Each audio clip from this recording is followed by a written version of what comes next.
Aduh, mana kita makan?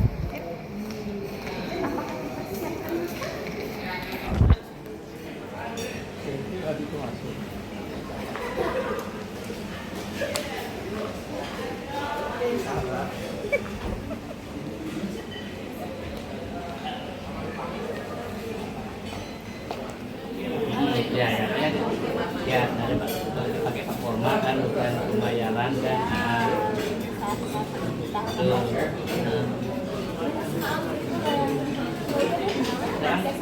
sekarang udah jauh sekarang yang baru sekarang ini pembayaran dipakai kan ya performa tuh dengan kita belanja bulan Mei pembayaran bulan berikutnya kan susah ya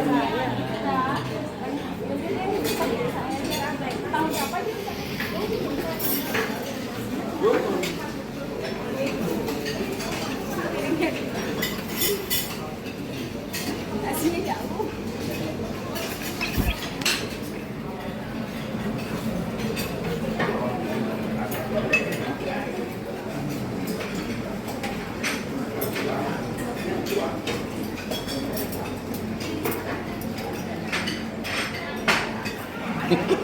Mendingan kan cair. TPD nggak ada. bocor Jar. Sesi makan malam. Setelah ini kelas lagi. Kelas. Air asin netes.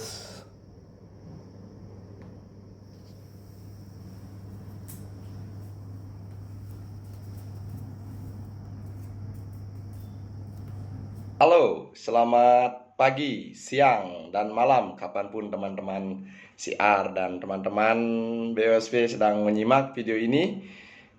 Izinkan kami dari Kabupaten Buleleng menyampaikan bahwasannya terkait dengan BOSP itu berpegang teguh kepada prinsip-prinsip yang berlaku pada pengelolaan dana BOSP, yaitu fleksibel, efektif, efisien, akuntabel, dan transparan. Meskipun fleksibel, tentunya kawan-kawan harus tetap berpegang teguh pada komponen-komponen pembiayaan.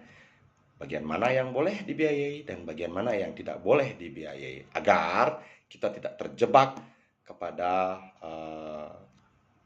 hal-hal yang tidak kita inginkan di kemudian hari. Tentunya sahabat CR, sahabat BOSP berpegang teguh kepada ketentuan yang berlaku tentang pengelolaan dana BOSP, yaitu Permendikbudristek nomor 63 tahun 2022 dan Permendikbudristek nomor 63 tahun 2023.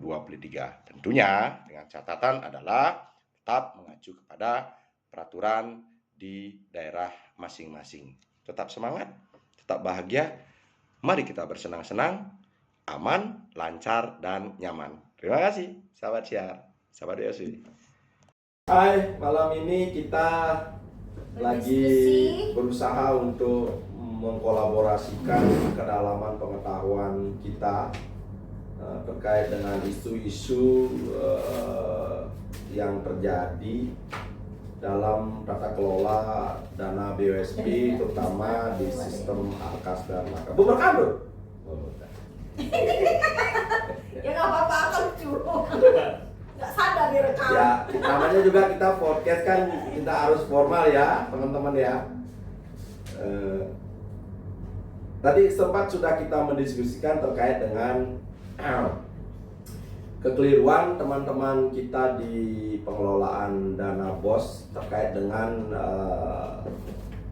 mekanisme pembelanjaan di Siplah. Terkadang karena mungkin faktor ketidaksengajaan atau bahkan mungkin kelalaian seperti itu, jadi teman-teman pengelola dana BOS di satuan pendidikan lupa untuk melakukan centang terhadap indikator pembayaran proses di Siplah, sehingga ini menjadi permasalahan ketidaksesuaian di sistem perpajakan. Nah, kalau teman-teman di Buleleng itu melakukannya dengan cara hapus BKU dan memasukkan sesuai dengan transaksi yang dilakukan di Siplah. Karena di Siplah itu apabila dia centang pembelanjaan di Siplah, maka otomatis kewajiban terhadap pajak-pajaknya terutama PPN itu akan secara otomatis sudah diproses langsung oleh Siplah itu sendiri. Nah, mengenai teman-teman yang melakukan transaksi non Siplah, nah ini akan sedikit kendala tentunya. Mekanisme perpajakan itu harus dilakukan melalui pembayaran pajak dengan e-billing, kemudian menyetorkan pajak yang harus dibayarkan terhadap belanja itu sendiri. Itu sih kira-kira kami di Buleleng. Kami tidak berusaha untuk menjadikan diri paling baik, tetapi yang kami lakukan selama ini seperti itu, dan Stungkade berjalan sesuai dengan mekanisme yang berlaku sebagaimana isu-isu yang ada dalam pengelolaan Arkas dan Markas. Ya, salah satunya dia pencatatan di BKU. Ya. Kemudian isu berikutnya adalah isu tentang apa tadi, Gus? Yang tadi kita Buleleng ini tuh. Sifat yang Silva tidak cocok.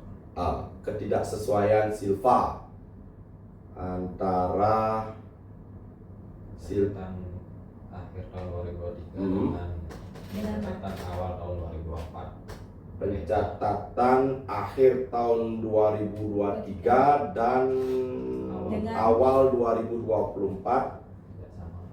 terjadi perbedaan nilai. Hal ini terjadi karena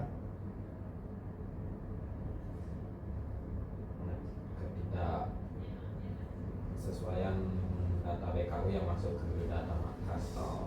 ketidaksesuaian data BKU yang masuk ke data Markas.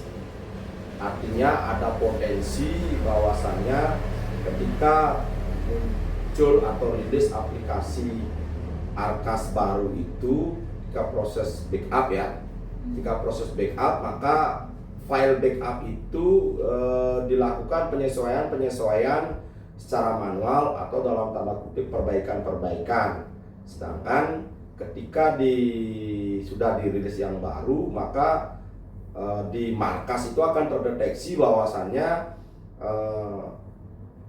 BKU yang diinput di Arkas yang sudah diperbaiki itu ada indikasi bahwa itu dilakukan perbaikan secara manual, karena data dari yang di Markas itu adalah data yang tersimpan di server atau cloud, dan data itu tidak bisa dirubah oleh siapapun.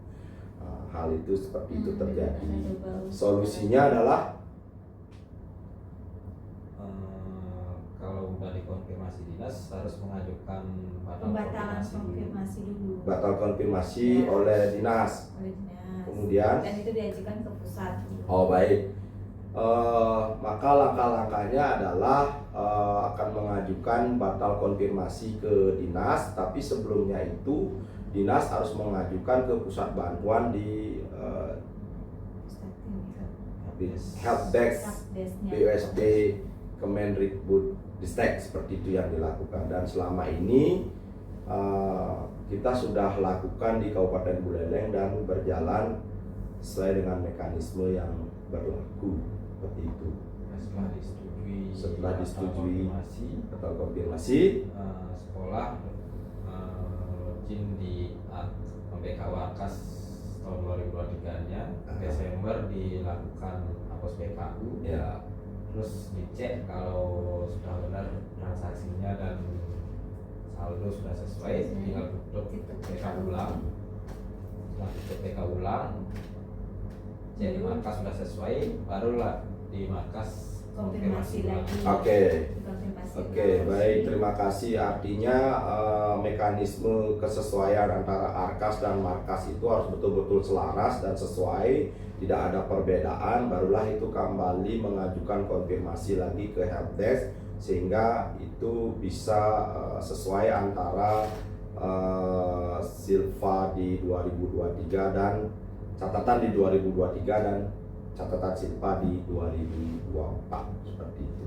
Setelah itu kembali buka di BKU 2024, klik perbarui data, baru masuk selesai silpa Simulasinya ya. Seperti itu sistemnya Oke, yang kemarin harus kita lakukan. dilakukan.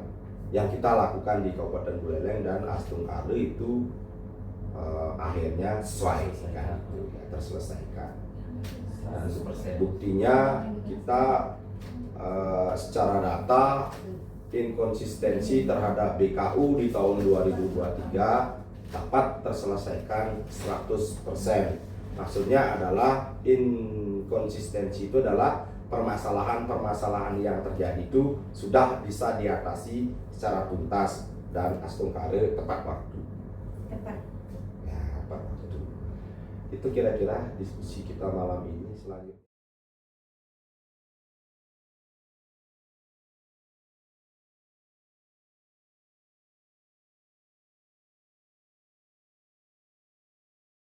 Thank you.